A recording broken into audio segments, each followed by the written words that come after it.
महाराज म्हणतात की हे देवा, माझ्या मनामध्ये आम्ही फक्त एकच देवाचं चिंतन ठेवलेलं आहे.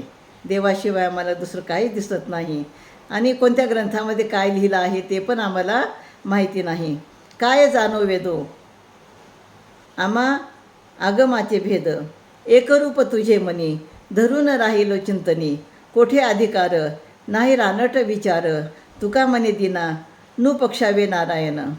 हे देवा, आम्ही वेदातील काही रहस्य जाणत नाही किंवा आम्हाला माहिती पण नाही आणि शास्त्रामध्ये जे सांगितलेले जी प्रक्रिया सांगितलेली आहे, कशी पूजा केली पाहिजे, देवाला प्रसन्न करायचं असेल तर काय करायला पाहिजे ते पण आम्हाला माहिती नाही. म्हणजे वेदातही माहिती नाही आणि शास्त्रामधलं सुद्धा माहिती नाही.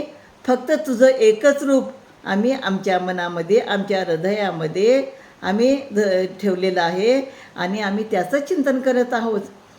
आम्हाला कसलाही अधिकार नाही आणि आम्ही कसे आहोत? असंस्कृत आहोत.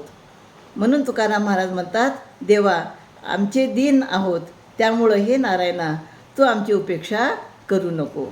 म्हणजे वेदशास्त्र पुराण यामध्ये सांगितल्याप्रमाणे काय करायचं हे आम्हाला काहीच माहीत नाही. फक्त आम्ही काय केलं आहे? तुझं चिंतन आमच्या हृदयामध्ये ठेवलेलं आहे, तुझी मूर्ती आमच्या हृदयामध्ये ठेवलेलं आहे. आणि मग आमच्याकडनं जर काही योग्य होत नसेल तर तू आमची उपेक्षा करू नको, तुझ्यापासून आम्हाला दूर सारू नको, असं ते विठ्ठलाला विनंती करतात. रामकृष्ण.